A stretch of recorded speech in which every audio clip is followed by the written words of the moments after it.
Allô? Hello, le grand maître. Bonjour Adolphis, comment allez-vous? Bonsoir, le grand maître. Bonsoir, cher grand maître, comment allez-vous? Oui, je vais bien. Et vous? Ça va très bien par la grâce de Dieu.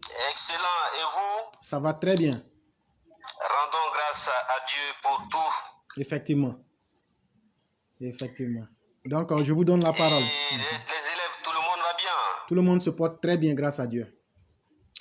Alors, excellent, excellent.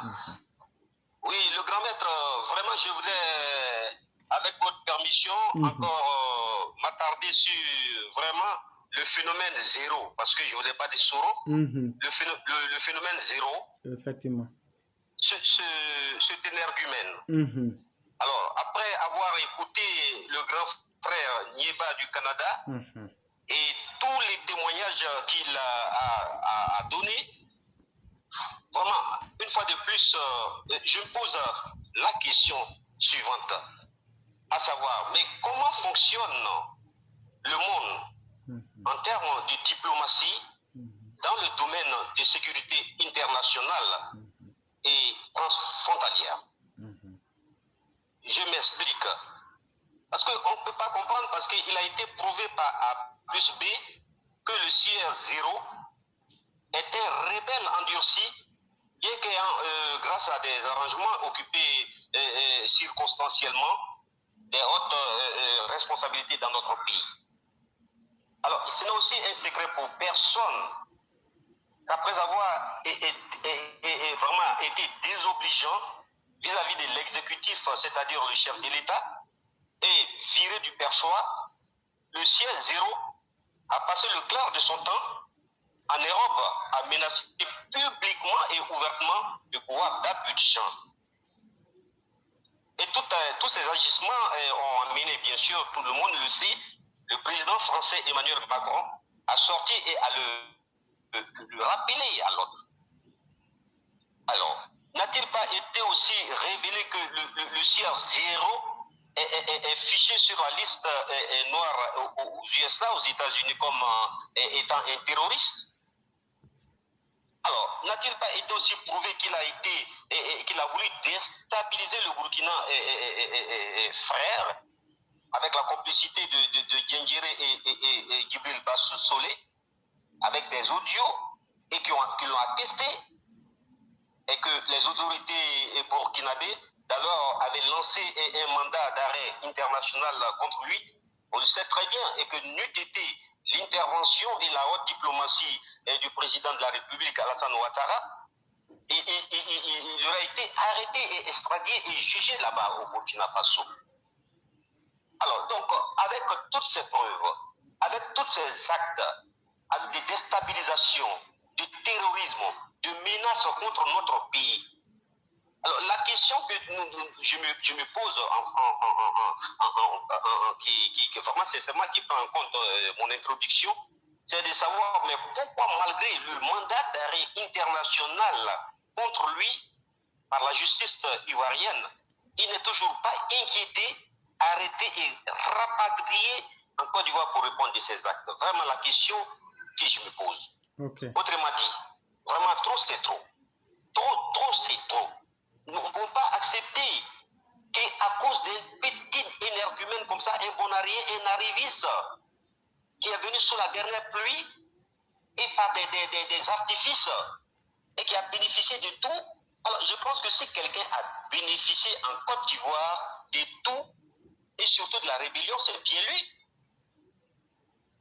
Voilà un monsieur qui n'a pas participé à l'avènement de ce mouvement de révolte pour établir l'ordre en Côte d'Ivoire, qui est la rébellion, mais qui en a profité et qui a sémé le chaos et qui, par la force des choses, s'est retrouvé comme ministre bombardé, ministre de la Défense, ministre de la Communication, Premier ministre, et par des artifices, des arrangements, il s'est retrouvé encore au perchoir avec la bienséance de papa qui pensait bien sûr que l'enfant allait revenir à des meilleurs sentiments. Alors qu'est-ce qu'il nous veut? Il a très bénéficié de ce pays et c'est lui qui continue jusqu'à présent de couper le sommet des Ivoiriens, de créer la psychose, de vouloir déstabiliser, de vouloir porter atteinte à la vie de cet ange, de ce prophète, de ce messie, de cet homme de cœur qui lui a tout donné et qui est en train de tout donner à la Côte d'Ivoire. Alors, donc vraiment, je pense qu'il est temps que le papa, vraiment, c'est un homme qui craint Dieu. Il ne veut pas faire du tort à quelqu'un, mais qu'il mette tous ses pions en marche, tout son relationnel en place, et qu'il active la diplomatie par le ministre, notre dame de fer, la diplomatie pour que vraiment, une bonne fois, comme le disait l'autre, le grand frère Nieba, il n'est pas caché. Les services de renseignement ivoiriens peuvent le dénicher. Et par la diplomatie, il faut qu'on arrête celui-là pour que la Côte d'Ivoire ait la paix, que les Ivoiriens aient la paix une bonne fois pour toutes. Sinon, il ne va pas arrêter cette logique. Parce qu'il a tellement gueulé, il a tellement piaillé, il a tellement fait croire à ces gens-là et à certains hommes, parce qu'il est redevable vis-à-vis à certains avec qui il a pris des gros sous qui sont peut-être tapis dans l'ombre, qu'il va coûte que coûte venir au pouvoir. Il n'est pas prêt à changer, il faut qu'on l'arrête. Donc, bref, c'est vraiment sur cela que je voudrais arrêter mon intervention du jour pour que vraiment on en finisse avec ce monsieur, quoi. Parce que trop, c'est trop. Merci bien, l'éclaireur. C'est mon intervention du jour. Merci bien, Adolphis, pour ce que vous avez dit. Et pour continuer avec la question que vous avez posée, effectivement, lorsqu'on observe cette situation, elle finit par être agaçante et elle finit même par être énervante dans la mesure où on ne sait jamais. Aujourd'hui, le président Ouattara maîtrise bien la situation, mais si le régime était un peu plus affaibli, voyez-vous, c'est comme si on encourageait Soro Guillaume à pouvoir toujours éventrer la République. Et ce n'est pas acceptable. Et à votre question de savoir qu'est-ce que la coopération internationale fait, M. Adolphis, peut-être que ma réponse ne va pas vous satisfaire pleinement, mais je vais vous répondre que dans ce monde, le monde a toujours fonctionné avec et sur la base d'un vieux adage qui dit que chacun protège ses intérêts. Voyez-vous, quand quelqu'un a volé plus de 300 milliards, c'est ce qu'on nous dit, mais c'est plus que ça, et qu'il a caché dans plusieurs paradis fiscaux, dans plusieurs pays européens, voyez-vous la manne que cela représente. Et vous pensez que les gens vont laisser facilement ce client à leur filer entre les doigts? Ils veulent aussi cet argent. Ça, tout le monde peut comprendre cela aisément. Mais ce qui est encore plus intéressant, comme vous l'avez dit, l'individu aujourd'hui n'est pas caché.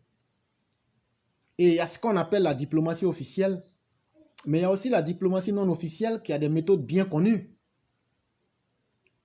Et moi je le dis, si un seul citoyen doit pouvoir être constamment l'objet de menaces de 28 millions d'Ivoiriens, on peut trouver d'autres méthodes pour ne plus parler de ce citoyen. J'espère que vous me comprenez. Parce qu'on peut connaître, on peut maîtriser la situation aujourd'hui. Mais supposons un seul instant que le président Ouattara décède ou bien qu'il y ait un accident de parcours. Mais je vous dis, ce même Soro Guillaume-là peut vendre même son âme au diable pour déstabiliser davantage la Côte d'Ivoire. C'est ce que j'ai dit. Aujourd'hui, là, quand tu enlèves l'image, la figure d'Alassane Ouattara dans la politique ivoirienne et la gestion du pouvoir, il n'y a rien qui reste. Il n'y a pas grand-chose qui reste. Que ce soit en relationnel, que ce soit en communicationnel. On a tous dit ici que le service de communication du président est nul. Et même là, ça n'a pas changé. Et que ce soit... Voilà. Et même que ce soit encore, comme on le disait, vous avez entendu même dans la disquette du grand frère Nieba, il y a beaucoup qui sont avec le président Ouattara, mais qui jouent sur les deux fronts. Et donc, voyez-vous, imaginez-vous que cet homme central-là, qui tienne aujourd'hui la machine, imaginez-vous qu'il soit soustrait. Qu'est-ce que la Côte d'Ivoire devient? Voilà aussi cette question qu'il faut poser. C'est vrai, on aurait bien voulu compter sur cette puissance, sur cette capacité, je dirais presque omnipotente du président, mais le président ne connaît pas demain. Le président n'est pas éternel. Et aujourd'hui, en s'amusant avec cette histoire-là, c'est un peu comme si on s'amusait à prendre des paris sur le destin qu'on ne maîtrise pas. Il y a des problèmes là, il faut les maîtriser dans le présent.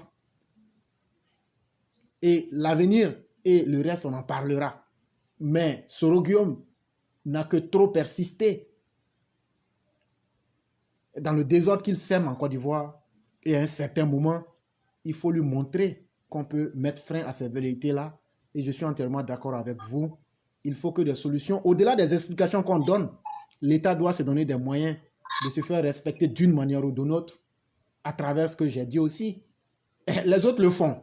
C'est vrai, me dira-t-on, vous savez, les pays pauvres, on n'a pas de grands moyens, les Occidentaux font. Mais ne me dites pas que tout le monde sait ce que Kagame fait.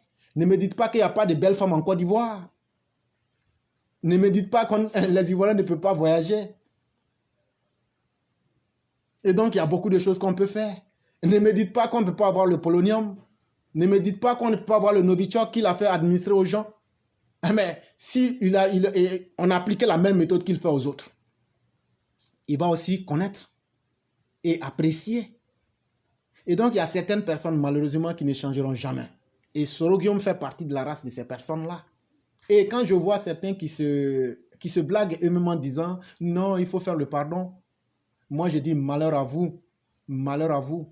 Le jour que le président Ouattara dit que lui se réconcilie avec Soro, je vous le dis, chers partisans du président Ouattara, tous ceux qui se sont engagés parce qu'ils ont subi les méfaits de Soro-Guillaume, commencez à prendre vos distances. Parce que une fois que Soro-Guillaume va s'incruster, il va éliminer tout le monde, en commençant par le président de la République. Et c'est un individu rancunier à excès. Il ne pardonnera à personne. S'il ne vous tue pas parce que vous avez supporté Ouattara contre lui, parce qu'aujourd'hui, il dit que lui, il a tout donné à Ouattara et que lui n'admet pas aujourd'hui que Ouattara l'ostracise. Alors qu'il oublie que c'est lui d'abord. Pendant que les services de renseignement disaient à Ouattara, ce garçon n'est pas bon, ce garçon est dans le faux, ce garçon veut te déstabiliser. Le président laissait le temps jouer, mais c'est ce garçon-là qui était en train de chaque semaine faire lever les militaires dans les casernes. C'est ce garçon-là, les écoutes existent, qui encourageait Isiaka Ouattara, alias Ouattao, de demander aux gens, aux 8400, de toujours faire sortir des promesses qui n'ont jamais existé, soit disant que le président Ouattara leur a promis qu'il leur donnerait une villa. Soro-Guillaume, donne-nous un seul papier ou bien la date à laquelle Ouattara a signé un tel contrat avec qui que ce soit. Ça n'a jamais existé. C'est par écoute téléphonique. En 2017, vous avez été pris en flagrant délit en train de communiquer. Encourager les mutins à ne pas déposer les armes et de toujours faire monter les enchères. Voyez-vous, ça en fait un peu trop.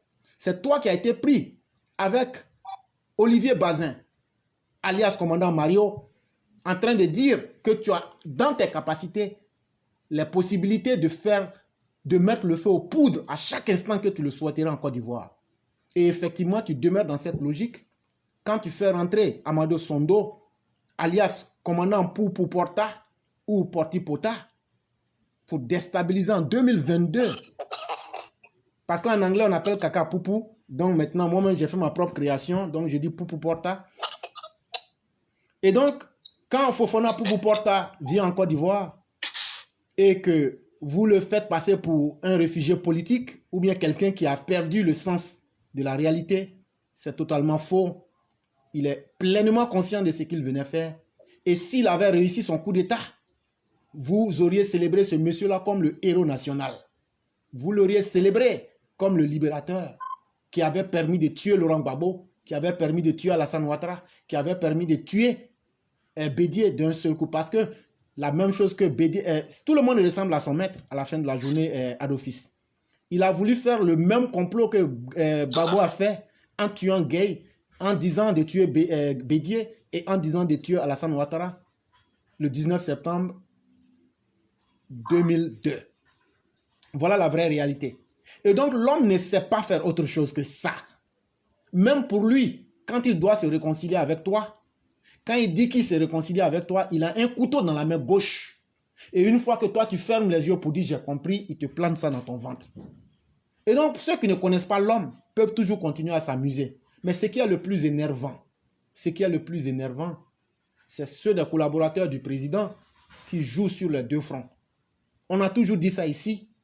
Et M. Isaac Nieba l'a dit aussi pleinement dans cette vidéo-là. C'est quelque chose, il faut pouvoir mettre frein à cela. On ne peut pas voir Alassane Ouattara et aller choisir Soro Guillaume. On ne peut pas être le collaborateur. Qu'est-ce que vous ne pouvez pas apprendre auprès d'Alassane Ouattara? Le simple fait d'être un collaborateur de Ouattara, là, c'est déjà un honneur. Et c'est déjà une grandeur que ça vous ouvre.